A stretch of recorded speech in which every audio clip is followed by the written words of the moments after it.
मदरसे में चल रही थी नकली नोट बनाने की फैक्ट्री। मुबारक अली छाप रहा था नकली नोटें।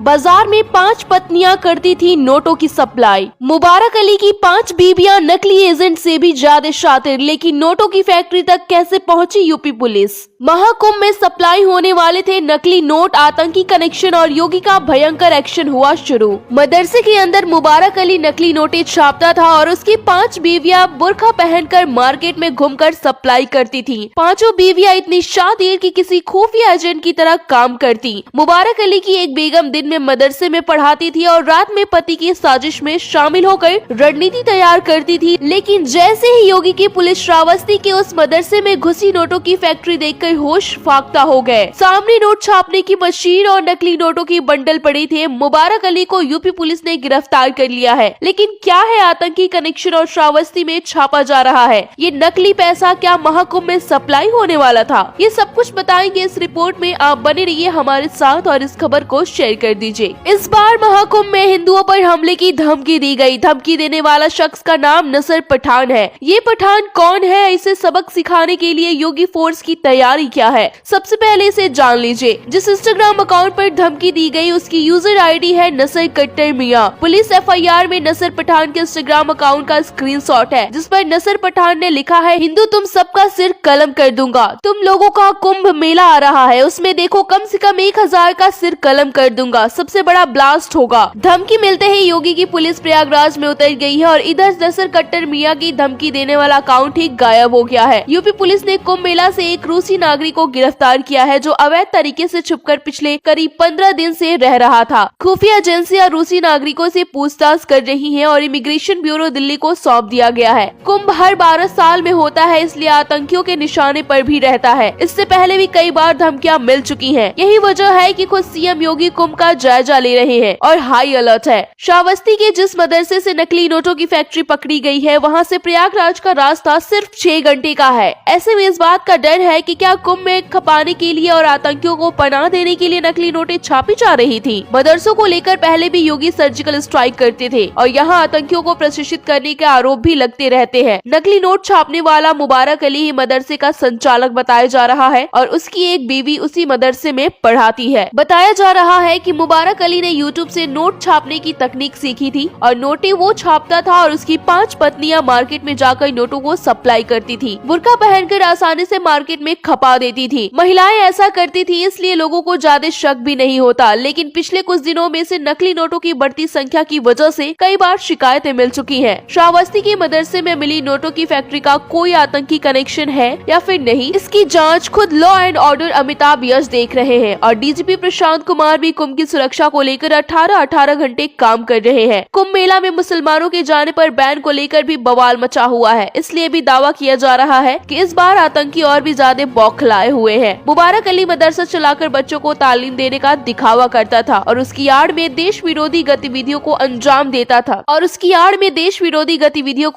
देता था लेकिन अब योगी की पुलिस की हथेली चढ़ गई है। यूपी पुलिस अब अली की 5 बेगमों को खोज रही है, जिससे और भी कई खुलासे होने की उम्मीद है। वैसे मदरसे में नोट छापने की खबर पर आप क्या सोचते हैं और मुबारक अली और उसकी 5 पत्नियों को कैसी सजा होनी चाहिए? अपनी राय हमें कमेंट बॉक्स में जरूर दीजिएगा।